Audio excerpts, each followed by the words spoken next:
Assalamualaikum warahmatullahi wabarakatuh. Mari kita awali dengan sholawat kepada baginda Nabi Muhammad Shallallahu Alaihi Wasallam. Sebelum kita mulai, jangan lupa untuk menekan tombol like dan subscribe ya. Dengan begitu, kamu tidak akan ketinggalan kisah-kisah haru yang penuh hikmah di channel ini. Hai sahabat semua, apa kabar hari ini? Tulis di kolom komentar ya, dari kota mana kamu sedang menonton video ini. Pernahkah kamu mendengar tentang kasus perdagangan manusia yang masih saja terjadi di zaman sekarang? Bagaimana rasanya jika kamu atau orang terdekatmu nyaris menjadi korban? Kisah ini aku alami sendiri. Aku ingin berbagi agar siapapun lebih berhati-hati dan tidak mengalami hal yang sama. Dengarkan hingga selesai ya. Karena detik-detik penyelamatanku benar-benar terjadi di saat terakhir, ketika aku nyaris kehilangan segalanya. Mari kita mulai. Malam itu udara lembab menusuk kulit. Di pelabuhan kecil yang gelap, aku duduk dengan tangan terikat di belakang. Mataku mencari kemana-mana dalam kegelapan. Di sekelilingku, ada beberapa perempuan lain. Wajah mereka sama pucatnya denganku. Seseorang berbicara dengan suara rendah. Sebentar lagi kapal datang. Siapkan semuanya, kata seorang pria berjaket kulit, berjalan mondar-mandir. Aku menggigit bibirku, menahan tangis. Bagaimana aku bisa sampai di sini? Apa yang akan terjadi padaku? Aku menutup mata, dan kenangan itu berkelebat di benakku. Namaku Mira. Aku berasal dari sebuah desa kecil. Setelah ayah meninggal, ibu jatuh sakit. Kami hanya punya kebun kecil yang nyaris tak cukup untuk makan. Suatu hari, seorang perempuan bernama Bu Yuni datang ke rumah. Mira, mau kerja di Singapura? Gaji besar, bisa buat biaya pengobatan ibumu, katanya dengan suara ramah. Aku ragu. Kerjanya apa ya, Bu? Tanyaku. Babysitter, sayang. Legal kok. Ibu sudah urus semuanya. Ini kesempatan bagus, jawabnya sambil tersenyum. Ibu yang khawatir soal biaya rumah sakit akhirnya mendorongku menerima tawaran itu. Ambil saja, Nak. Biar ibu tenang, bisiknya malam itu. Akhirnya aku setuju. Dengan berat hati aku pamit pada ibu dan berangkat ke Jakarta. Di sana, aku bergabung dengan 7 perempuan lain. Kami diinapkan di sebuah rumah kontrakan sempit. Begitu sampai, HP dan paspor kami diambil. Ini prosedur. Jangan khawatir, kata Bu Yuni. Hari pertama aku masih mencoba percaya. Tapi hari demi hari, perasaan aneh makin mengganggu. Kami dilarang keluar, bahkan untuk sekadar beli makanan sendiri. Sampai suatu malam, seorang teman bernama Rani berbisik padaku. Mira, aku curiga. Ini bukan cara kerja yang benar. Aku dengar cerita, kadang perempuan dibawa ke luar negeri tanpa sepengetahuan mereka. Bahkan dijual. Hatiku berdegup kencang. Aku mencoba bertanya lagi ke Bu Yuni.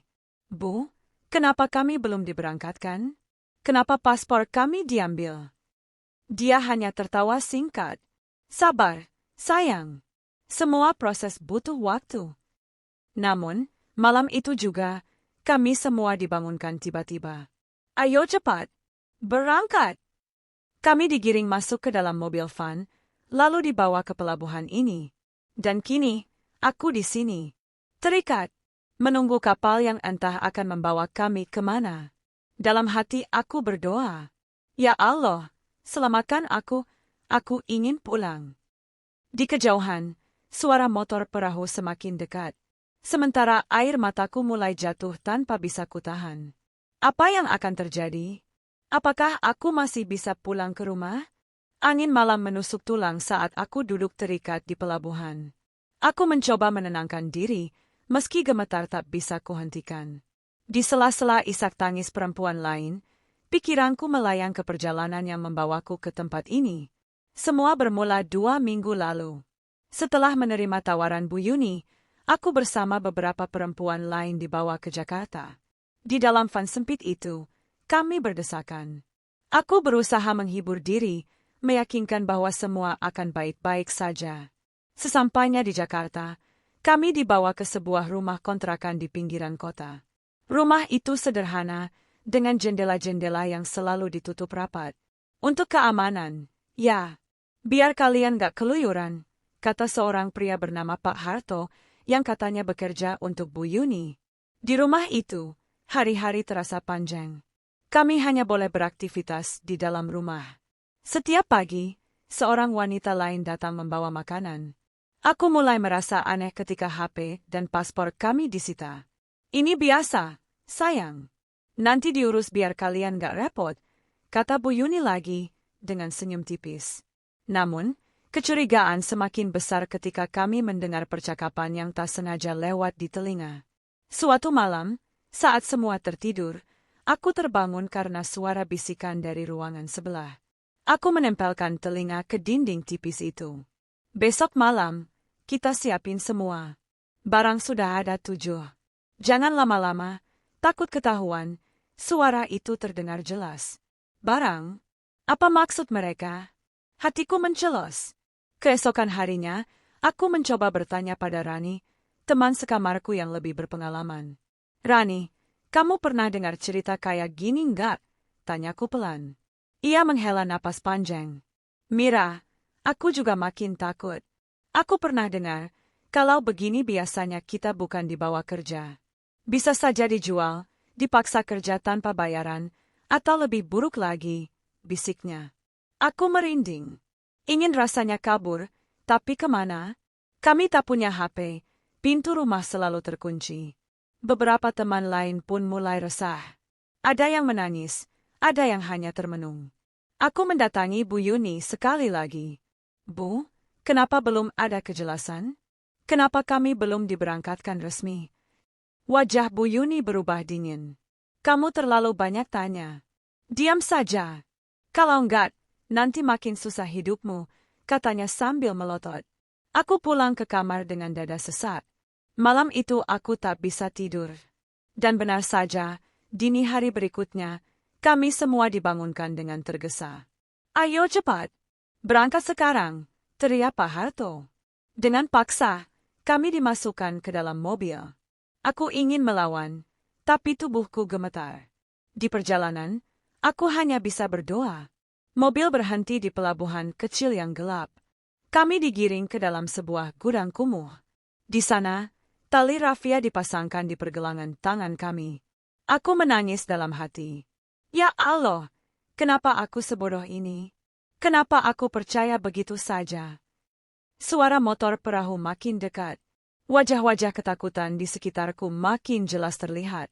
Aku tahu, waktu kami makin sedikit. Aku harus berbuat sesuatu. Tapi apa? Di dalam gudang yang gelap dan pengap itu, aku duduk bersandar di dinding kayu yang lembab. Tali rafia di pergelangan tanganku terasa kian kencang, menyakitkan. Aku melirik ke sekeliling. Teman-temanku tampak sama paniknya. Rani duduk tak jauh dariku, wajahnya pucat. Ia menggigit bibir, berusaha menahan tangis. Aku berbisik pelan. Rani, kita harus gimana? Ia menggeleng lemah. Aku nggak tahu, Mira. Aku takut. Suaranya gemetar. Di luar, langkah kaki terdengar mondar-mandir. Sesekali, pintu gudang dibuka, cahaya lampu senter menyilaukan mata. Jangan banyak gerak. Duduk diam di situ, bentak seorang pria. Aku menunduk, tak berani melawan. Tapi di dalam hati, aku tahu aku harus mencari jalan keluar. Perlahan, aku mencoba meraba-raba sekitar dengan jari-jari yang masih sedikit bebas. Di dekatku ada sepotong paku kecil yang menonjol dari dinding kayu. Dengan susah payah, aku geserkan tubuhku ke arah paku itu. Sementara itu, Rani tampak mulai putus asa. Mira, kalau kita beneran dijual, gimana nasib kita? Aku punya anak di rumah. Bisiknya sambil terisak. Aku menarik napas panjang. Kita nggak boleh menyerah. Harus ada cara, kataku pelan, meski suaraku pun bergetar. Dengan sangat hati-hati, aku mencoba menggosokkan tali di pergelangan tanganku ke paku itu. Gerakanku lambat agar tak menarik perhatian penjaga. Beberapa menit berlalu, tali itu mulai sedikit longgar. Namun, usahaku terhenti ketika pintu gudang terbuka lebar. Siapkan semuanya. Kapal datang setengah jam lagi, seru pria berjaket kulit yang sebelumnya kulihat di pelabuhan. Jeritan kecil terdengar dari salah satu perempuan. Tolong, lepaskan kami. Kami nggak mau ikut. Namun mereka hanya tertawa sinis. Sudah terlambat. Semua sudah dibayar. Kata-kata itu membuat tubuhku makin gemetar. Semua sudah dibayar. Berarti kami dianggap barang. Dengan semangat yang tersisa, aku kembali menggosokkan tali itu. Akhirnya, setelah beberapa saat, ikatanku cukup longgar. Aku bisa menggerakkan tangan kananku sedikit. Mataku menangkap sebuah HP tua tergeletak di pojok ruangan, mungkin milik salah satu penjaga yang teledor. Aku melirik ke arah pintu, memastikan mereka sibuk di luar. Dengan sisa tenaga, aku merangkak perlahan ke arah HP itu. Tanganku bergetar saat memegang HP tersebut. Layar retak, tapi masih menyala. Aku membuka kunci dengan nekat mencoba kombinasi angka yang terlintas di pikiranku. Syukurlah, berhasil. Aku membuka pesan singkat, dan dengan tangan gemetar, aku mengetik. Kak, tolong, aku di pelabuhan, disekap, mau dijual. Mira, aku tekan tombol kirim ke nomor kakakku yang kuhafal di luar kepala. Setelah itu, aku sembunyikan kembali HP itu di balik tumpukan kain bekas. Tanganku cepat-cepat kembali ke posisi semula, berpura-pura masih terikat. Hatiku berdebar keras. Aku hanya bisa berharap pesan itu sampai, dan kakakku segera bertindak. Sementara itu, suara motor kapal semakin keras terdengar. Para penjaga semakin sibuk. Aku menutup mata, berdoa dalam hati. Ya Allah, hanya Engkau yang bisa menolongku sekarang. Tolonglah aku. Aku masih duduk di pojok gudang, jantungku berdebar kencang. Pesan darurat sudah kukirim lewat HP tua itu. Tapi, akankah kakakku sempat membacanya? Dan jika iya, bagaimana dia bisa tahu harus mencari ke pelabuhan ini? Aku mencoba mengatur napas. Di sebelahku, Rani tampak makin panik. Mira, aku nggak kuat lagi. Aku takut banget. Isaknya pelan. Aku menggenggam tangannya dengan tangan yang sudah sedikit bebas. Tenang, Rani. Kita masih punya harapan. Aku udah kirim pesan ke kakakku. Kita harus sabar. Ia menatapku dengan mata berkaca-kaca.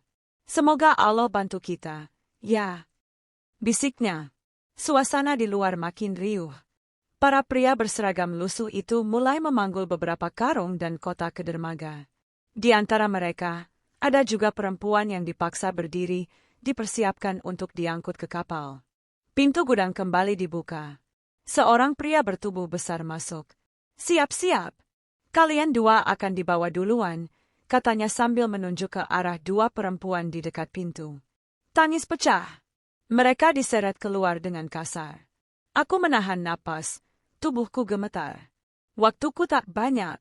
Dengan gerakan perlahan, aku mencoba melepas ikatan sepenuhnya. Tangan kananku kini bebas, sementara tangan kiriku masih setengah terikat. Aku raba kantong baju, mencari benda apapun yang bisa kupakai. Tiba-tiba, aku ingat. Di bawah lantai kayu tempatku duduk, ada celah kecil. Aku mencoba menyelipkan potongan tali yang lepas ke dalamnya, berharap bisa kugunakan untuk membuka sisa ikatan. Saat itulah, dari kejauhan, terdengar suara sirene samar. Aku menajamkan telinga. Sirene itu makin lama makin jelas. Di luar, suara gaduh terdengar. Seorang pria berteriak, "Ada polisi! Cepat percepat muatan." Hatiku melompat. Polisi! Apakah ini pertolongan yang kuharapkan? Apakah kakakku berhasil? Rani menatapku dengan mata penuh harap. Mira, kamu dengar enggak? Itu polisi. Ya, bisiknya gemetar. Aku angguk pelan. Iya, Rani. Jangan bergerak dulu. Kita tunggu kesempatan. Pintu gudang dibanting tertutup. Langkah kaki berlarian terdengar di luar. Aku terus berusaha membuka sisa ikatan. Dengan sisa tenaga, akhirnya aku berhasil melepasnya sepenuhnya.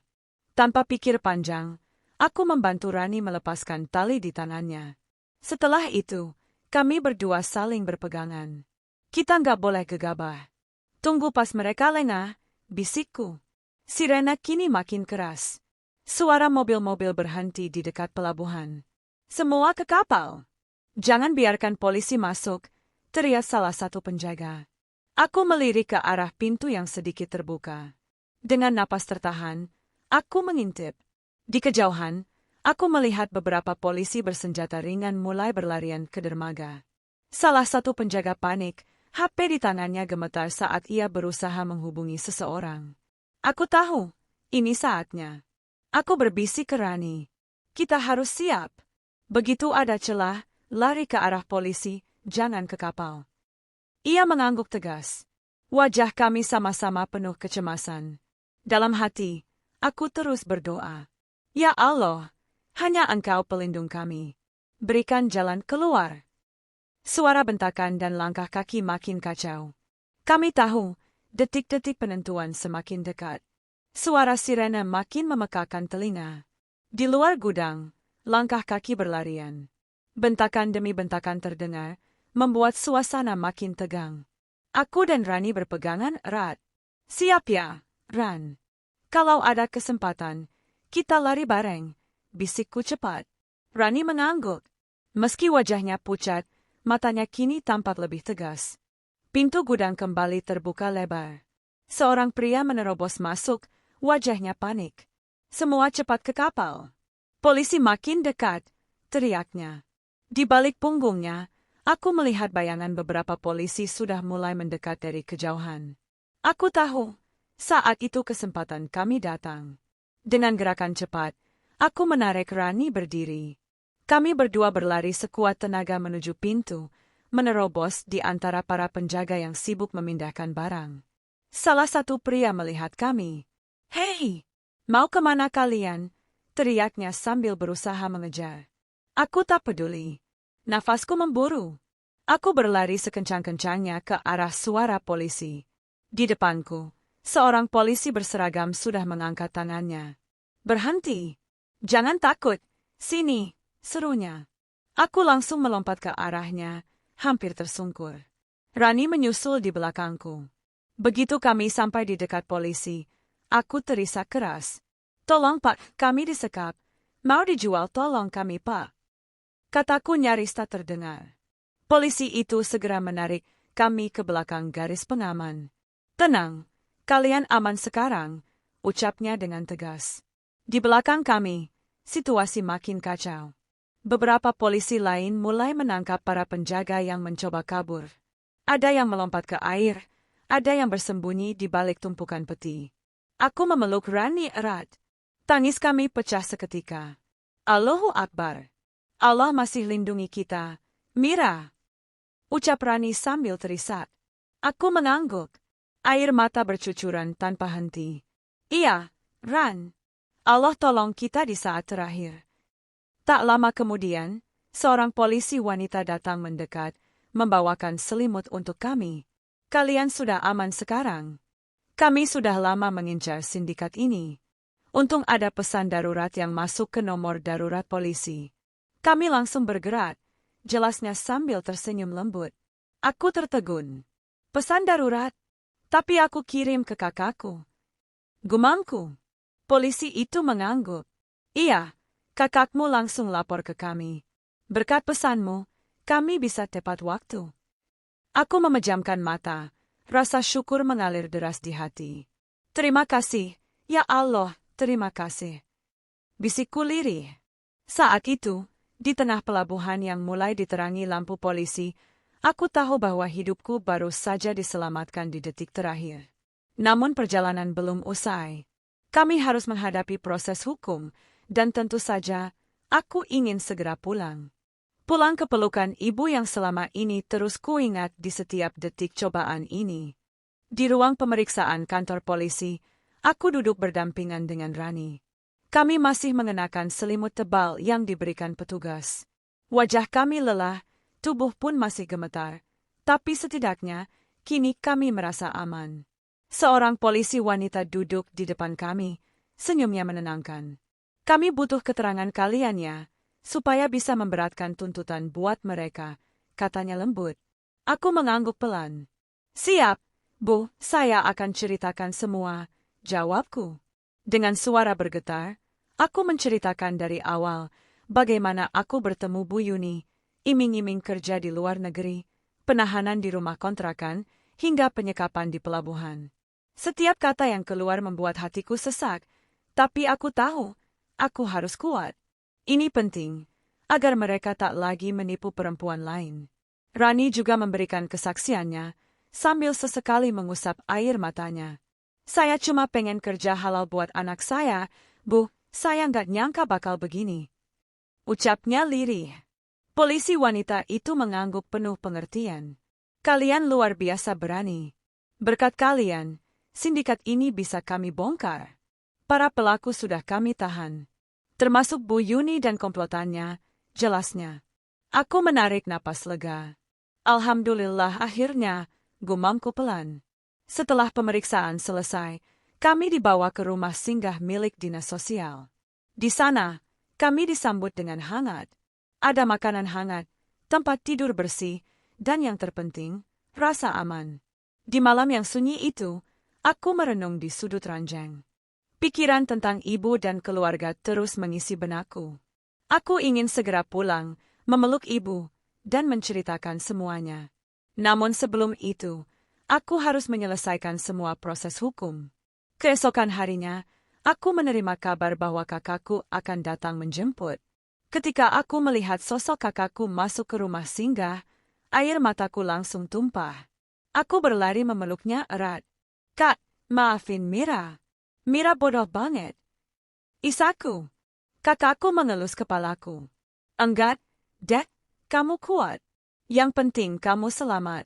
Allah masih lindungi kamu, ucapnya pelan.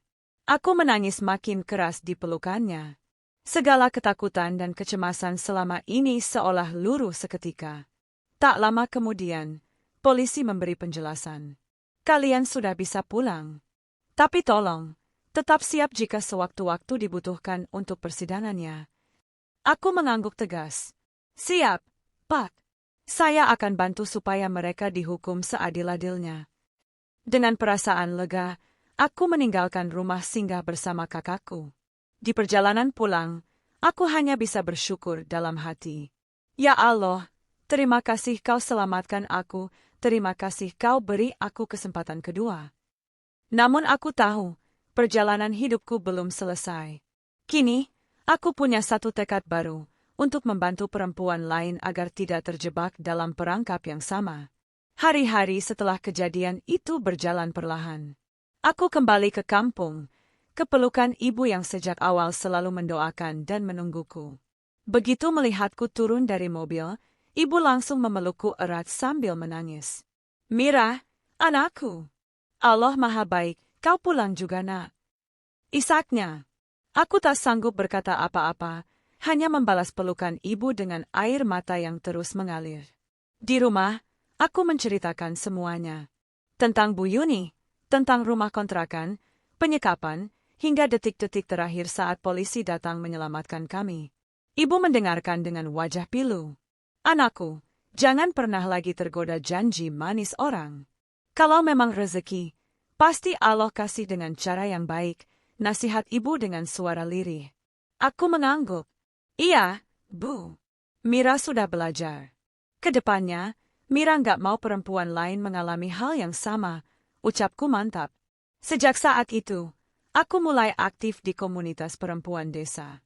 Bersama beberapa teman, kami mengadakan penyuluhan tentang bahaya perdagangan manusia. Aku berbagi pengalaman, bercerita dari hati ke hati. Banyak ibu-ibu dan gadis muda yang mulai memahami pentingnya waspada terhadap tawaran kerja ke luar negeri yang tidak jelas. Suatu hari, setelah sebuah pertemuan, seorang gadis muda mendekatiku. Mbak Mira, makasih ya udah cerita.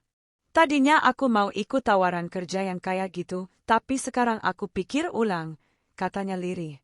Aku tersenyum dan mengelus pundaknya. Bagus, Dek. Kalau memang mau kerja, pastikan lewat jalur resmi. Jangan tergiur janji manis, pesanku. Setiap kali aku bisa mencegah satu saja perempuan dari jatuh ke dalam perangkap itu, hatiku terasa lega. Semua luka yang kualami seakan terbayar. Kini aku paham Mungkin Allah mengizinkan aku melewati semua itu agar aku bisa jadi peringatan bagi yang lain. Hidupku memang sempat berada di ujung tanduk, tapi Allah menyelamatkanku di detik terakhir. Dan untuk itu, aku akan terus bersyukur dengan berusaha menjadi cahaya bagi perempuan lain agar tak ada lagi yang harus mengalami kisah kelam sepertiku.